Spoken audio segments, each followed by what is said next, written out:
శ్రీ రమణాశ్రమ లేఖలు 244వ లేఖ. సమదర్శిత్వం. ఇది 22 మే 1949 సూరినాగమ్మ గారు వారి అన్నగారికి వ్రాసిన లేఖ. ఈ వైశాఖ శుద్ధ చతుర్థి సోమవారానికి సరి అయిన మే 2, 1949 తేదీన శ్రీ మాతృభూతేశ్వర ఆలయంలో మండలాభిషేకం జరిగింది. వైశాఖ బహుళ నవమి శనివారానికి సరి అయిన 21 మే తేదీన మహాపూజ కదా. అప్పటికి ముఖమండపంలో పని చాలా బాగా ముగిసింది. అందువల్ల సర్వాధికారి తన సహచరులతో యోచించి ఈ 2 నాళ్లు ఇక్కడ ఉండవలసిందని కోరుతూ 20వ తేదీ మధ్యాహ్నం 2 గంటలకే భగవానుని ముఖమండపానికి తీసుకుని వచ్చారట. నేనెందుకో ఆనాడు కొంచెం తొందరగా వెళ్ళాను. గేటు దాటేసరికి ముఖమండపం వద్ద హడావిడిగా ఉంది. ఏమా అని వాసారాలోకి వెళ్ళి చూస్తే యోగాసనం మీద ఆసీనులై ఉన్నారు భగవాన్. ముఖం వికసించినట్లు లేదు. అలా ఉన్నారేమో అనుకున్నాను. ఎవరిని అడగడానికి వీల్లేకపోయింది. భగవాన్ సోఫాకి ఎదురుగా సర్వాధికారి నిరంజనానంద స్వాములు, వారి స్నేహితులు, ఆశ్రమ నిర్వాహకులలో ప్రముఖులు నిలిచి ఏదో మాట్లాడుతూ ఉంటే అన్నిటికీ సరి అంటూ సాక్షి మాత్రంగా ఊరుకున్నారు భగవాన్.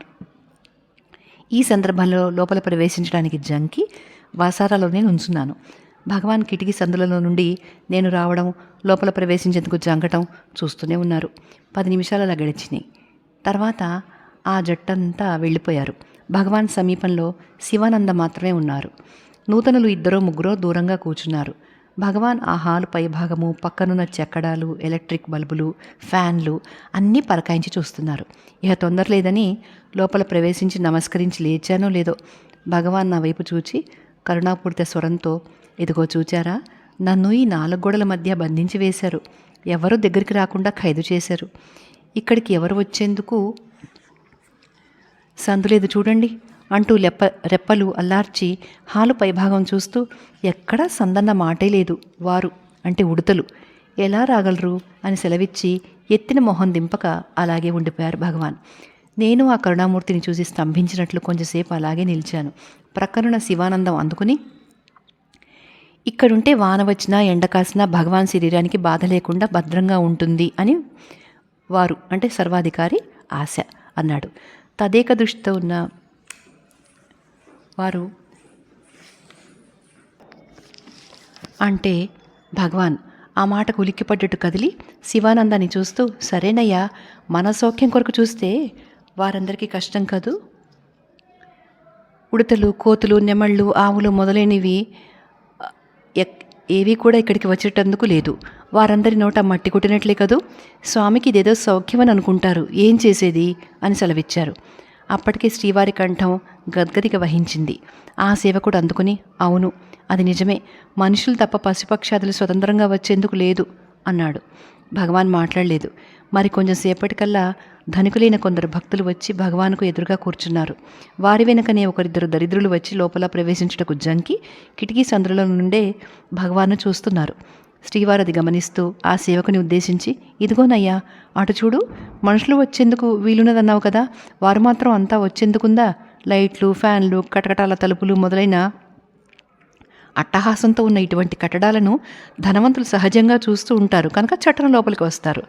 నా వంటి దరిద్రులు, అమ్మా, ఇది గొప్పవారుండే చోటు, మనం పోతే ఏమంటారో అన్న భీతితో అదిగో చూడు, వారి వలనే కిటికీ సందులోంచి చూసి చక్కగా పోతారు. వారికి ఇక్కడ చోటేది, పాపం వారు చూడు అంటూ మరి మాట్లాడక మౌనం వహించారు భగవాన్. సాయంత్రం కాగానే సమీపవర్తులను చూసి, వారంతా అంటే కోతులు, నెమళ్ళు అక్కడికి వచ్చే వేళయిందయ్యా, స్వామి మమ్మల్ని ఏమార్చి ఎక్కడికో పోయినారనుకుంటారో ఏమో, పోండయ్యా పోండి, పాపం ఆహారమైనా ఇచ్చిరండి అని తొందరించి పంపారు భగవాన్.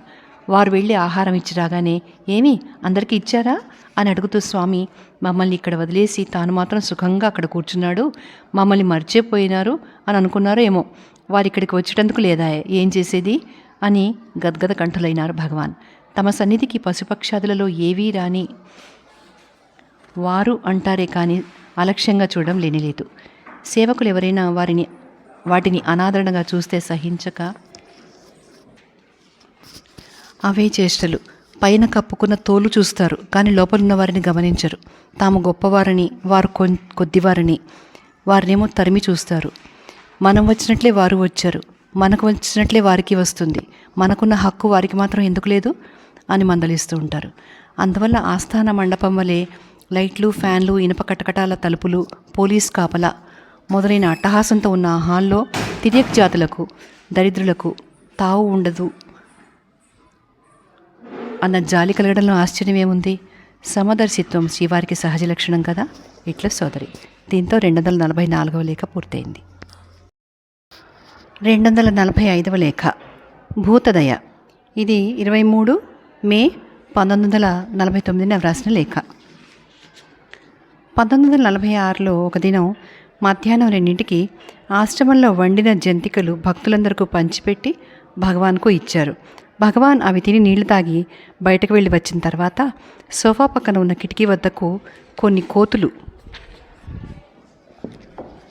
వచ్చాయి. భగవాన్ చూచి, పాపం, ఆ జంతికలు వీటికి పెడితే బాగా తింటాయి, తీసుకురండి అయ్యా అన్నారు సేవకులతో. ఒకరు లేచి వెళ్ళి వంట ఇంటి నుండి తిరిగి వచ్చి, కోతులకు కూడా జంతికలు ఎలా వస్తాయి అని అక్కడి వారన్నారు. ఓహో, మనకెలా వచ్చాయి అన్నారు భగవాన్. ఒక భక్తుడు అందుకుని, రేషన్ కాలం కాదా అన్నాడు. రేషన్ కాలం అయితే ఏమండి, మనకు మాత్రం రేషన్ ఉందా? వాటికెందుకు ఉండదు? కోతులకు కావాలని రేషన్ కార్డు తెస్తే తీరిపోతుంది. మనకంటే అవే ఎక్కువ ఇష్టంగా తింటాయి. వాటికి లేకుంటే మనకు మాత్రం ఎందుకు? అంతా తింటూ ఉంటే ఆ బిడ్డలు ఎలా చూస్తున్నారో చూడండి అన్నారు భగవాన్. అంతటితో వాటికి భాగం వచ్చింది. అది మొదలు ముందు వాటి భాగం డబ్బాలో పడ్డ తర్వాతే ఏదైనా గ్రహించేవారు భగవాన్. అంతకుముందు వాటి భాగం తీసిన తర్వాతే అందరికీ ఆరగింపు అయ్యేదట. మధ్య పొటమరించిన మార్పిడి భగవాన్ మందలింపుతో మాయమైంది. పూర్వం జయంతి, మహాపూజాది ఉత్సవ సమయాల్లో భగవాన్ కోతుల కోసం కొంత అన్నం విడిగా తీయించి అది ముద్దలు చేసి గంపల నిండా పెట్టుకొని వెళ్ళి పల్లాకొత్తులో కూర్చుని వినోదంగా ఒక్కొక్క కోతికి ఒక్కొక్క ముద్ద చొప్పున స్వయంగా తామే నోటికి అందించేవారట. షష్ఠిపూర్తి సమయం 1939లో జరిగిన ఆ విందు యొక్క వినోద దృశ్యం ఒకరు ఫోటో తీశారట. అప్పటి శ్రీవారి ముఖ విలాసం ఆ ఫోటో చూస్తే తెలుస్తుంది. 1946లోనే ఒక దినం ఉదయాన ఏం జరిగిందనుకున్నావు? ఉడతలు జీడిపప్పు కోసం భగవాన్ సోఫా మీదికి వచ్చాయి. భగవాన్ వద్ద ఉండే డబ్బాలో పప్పు అయిపోయింది. వేరుశనగ పప్పు ఇచ్చారు. అవి తినక మారం చేయడం ప్రారంభించాయి. లేదురా బాబు, ఏం చేసేది అని లాలించి చెప్పారు భగవాన్. కాళ్ళ వెళ్ళపడి ఒకటే మారం మొదలుపెట్టాయి. కృష్ణస్వామితో, సామాన్ గదిలో ఏమైనా ఉందేమో అడగండయ్యా అన్నారు భగవాన్. కృష్ణస్వామి వెళ్ళి 10 బద్దలు పట్టుకొచ్చాడు. ఇదేనా ఉంది అన్నారు భగవాన్. ఇవాళ పాయసం చేస్తున్నారట, అందులోకి సరిపడినంతే ఉందని ఈ కొంచెమే ఇచ్చారు అన్నారు కృష్ణస్వామి. భగవాన్ చిరాకుతో, సరి పాయసంలోకి జీడిపప్పు తక్కువైతే రుచి ఉండదు కాబోలు పాపం. వాటికి ఏదీ సహించక మారం చేస్తున్నాయంటే ఇవ్వక పాయసంలో వేస్తారట. పాయసంలో జీడిపప్పు లేకుంటే ఎవరేడుస్తారో పాపం. ఆ బిడ్డలు చూడండి ఎలా అల్లాడుతున్నారో అన్నారు. అంతటితో పాయసంలో పడే పప్పు కాస్త ఉడతల పొట్టల్లోకి, హాల్లో డబ్బాలోనూ పడ్డది. ఆ సాయంత్రానికే డాక్టర్ అనంతనారాయణరావు పట్నం నుంచి వస్తూ 2 వీసుల జీడిపప్పు తెచ్చి ఉడతల కొరకు తెచ్చాను అని చెప్తూ సన్నిధిలో సమర్పించారు. భగవాన్ చిరునవ్వుతో కృష్ణస్వామిని చూచి, ఇదిగోనయ్యా చూడు, వాటికి కావలసినవి అవే సంపాదించుకుంటున్నాయి, మిమ్మల్ని యాచించే పని లేదు. ఇది వాటి సొమ్ము, అంతా జాగ్రత్త పెట్టండి, సామాన్ గదిలో మాత్రం ఇవ్వకూడదు సుమా, జాగ్రత్త అన్నారు. 1947 జనవరిలో ఒకనాడు ఉదయం 9 గంటలకు ఆవు లక్ష్మి కాళ్ళు, ఒళ్ళు, తోక అంతా బురదమయం చేసుకొని ముక్కు వెంట రక్తంతో, సగం తెగిన కట్టుతాడుతో గబగబా పరిగెత్తుకుంటూ వచ్చి హాల్లో జ్వరపడ్డది.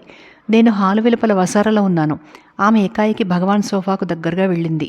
సేవకులు కొంత చిరాకుతో, బురదతోనే లోపలికి వచ్చిందే అంటున్నారు. రాణి ఎలా వస్తే రామ్మారా అంటూ భగవాన్ ఆమె ఒళ్ళంతా నిమిరి ముఖం సవరించి మెడ నిమురుతూ, ఇదేమి, ఇదంతా రక్తమే అని సేవకులను అడిగారు. ఇప్పుడే కొత్తగా ముక్కుకు తాడు వేశారు అన్నారు ఒకరందులో. ఓహో, అదా కారణం, ఇంకే నాతో చెప్పుకోవడానికి వచ్చింది. పాపం, దానికి బాధ కాదా మరి? సహించలేక ఒళ్ళు కడుక్కోకుండానే పరిగెత్తుకుని వచ్చింది. ఏం చేసేది అని జాలి వహించి, ఇడ్లీ ఏదైనా పెట్టండి అన్నారు భగవాన్. అరటిపళ్ళు ఇస్తూ బయటకు పిలుచుకొని వచ్చారు సేవకులు. నేను వంట ఇంటి నుండి ఇడ్లీ తెచ్చిపెట్టాను. ఆమె సమాధానపడి స్వస్థానానికి వెళ్ళిపోయింది. మేమంతా లోపలికి వచ్చి కూర్చున్న వెనుక భగవాన్ సేవకులను చూచి మందహాసంతో, ఏమయ్యా, మీరంతా వచ్చి మీ బాధలు చెప్పుకోవడం లేదు? అది అంతే, బురదతో వచ్చిందని చిరాకెందుకు? మనకు మాత్రం బాధ ఉన్నప్పుడు బట్ట బాగుందా, జుట్టు బాగుందా అని ఆలోచనతో వస్తుందా అన్నారు. నెమళ్ల మీద శ్రీవారికి ఉన్న ఆదరాభిమానాలు చెప్పవలసిన పనే లేదు. ఇటువంటి సాధు జంతువులపైన జాలి వహించడమే కాక చిరుతలు, పాములు మొదలైన క్రూర జంతువులకు శ్రీవారి సన్నిధి ఆశ్రయభూతమే అనడం చరిత్ర ప్రసిద్ధమే కాక ప్రత్యక్ష గోచరము అయి ఉంది. చిరుతపులి పిల్లలను గురించిన విషయం ప్రథమ భాగంలో రాసే ఉన్నాను. పాముల విషయమై ఈ మధ్యనే ఒక సంఘటన జరిగింది. అదేంటంటే, ఈ నెల 4వ తేదీన పాతాళలింగ దేవాలయం తెరవడానికి జరిగే ఉత్సవానికి రాగల జనమంతా ఆశ్రమానికి కూడా వస్తారని, ముఖ్యంగా గవర్నర్ దంపతులు రాగలరని, వారంతా వస్తే చోటు చాలదని. వారం రోజుల ముందుగానే, అంటే ఏప్రిల్ చివరన్నమాట, జూబ్లీ హాల్లో ఉన్న భగవాన్ సోఫాకు కుడిపక్కనున్న స్థలంలో ఈ పాకను ఆనుకుని పందిరి వేసి వేదపారాయణకు, స్త్రీలు కూర్చునేందుకు వసతి చేశాడు కృష్ణస్వామి. కొత్త పందిరాయే, పైగా ఆ పక్కనంతా క్రోటన్లు పెట్టి వట్టివేళ్ల తడికలు కట్టి నీళ్లు చల్లుతూ ఉండడం వల్ల అదంతా చల్లగా ఉంటూ వచ్చింది. ఆ పందిరి వేసిన 4 రోజులకు మధ్యాహ్నం వేళ నేను ఎందుకో తొందరగా వెళ్ళాను. భగవాన్ అప్పుడే బయటకు వెళ్ళి వచ్చి కూర్చున్నారు. దగ్గర ఎవరూ లేరు. నమస్కరించి ఆ పందిరి కిందనే కూర్చున్నాను. భగవాన్ సోఫా ప్రక్కనున్న క్రోటన్ల సందుగా ఆకుపచ్చ వర్ణం గల పెద్ద పాము ఒకటి జరజరా కదిలి పందిరికి కూర్చుంది. నాకేమీ జంకు కలగలేదు. ఆ పాము వంక, భగవాన్ వంక చూస్తూ ఊరుకున్నాను. భగవాన్ నా భావం గ్రహించి చిరునవ్వుతో, ఇక్కడ చల్లగా ఉందని వచ్చారు వారు అన్నారు. ఎంతసేపు అయిందో అన్నాను. నేను మధ్యాహ్నం భోజనానంతరం బయటికి వెళ్ళి రాగానే వారు వచ్చారు. ఆ పందిరి మీద, ఆ క్రోటన్ల మధ్యన తిరుగుతూనే ఇక్కడే ఉన్నారు అన్నారు భగవాన్. అలాగా అన్నాను. 3 రోజులుగా ఇలాగే వచ్చి 2:30 కాగానే వెళ్ళిపోతున్నారు అన్నారు భగవాన్. వారే పుణ్యాత్ములో భగవాన్ను ఏకాంతంగా సేవించే నిమిత్తం ఆ రూపంలో వచ్చి ఉంటారు అన్నాను.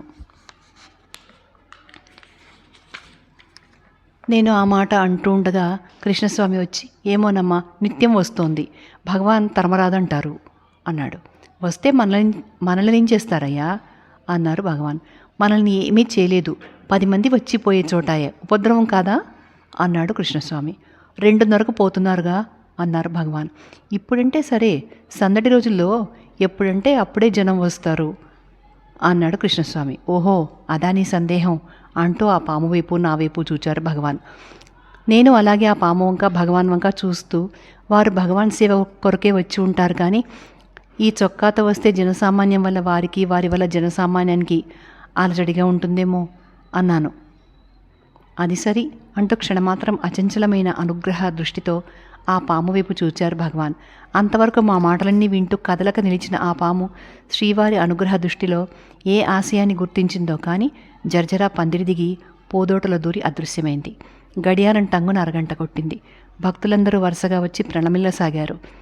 బంధరహిత దృష్టితో భగవాన్ యథాస్థితికి వచ్చారు. అంతే. మరి మా దృష్టికి ఆ పాము గోచరించలేదు సుమా.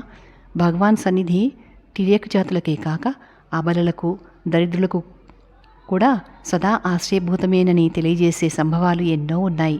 మచ్చుకుగాను కొన్నిటిని మరొక లేఖలో రాస్తాను. ఇట్లు సోదరి.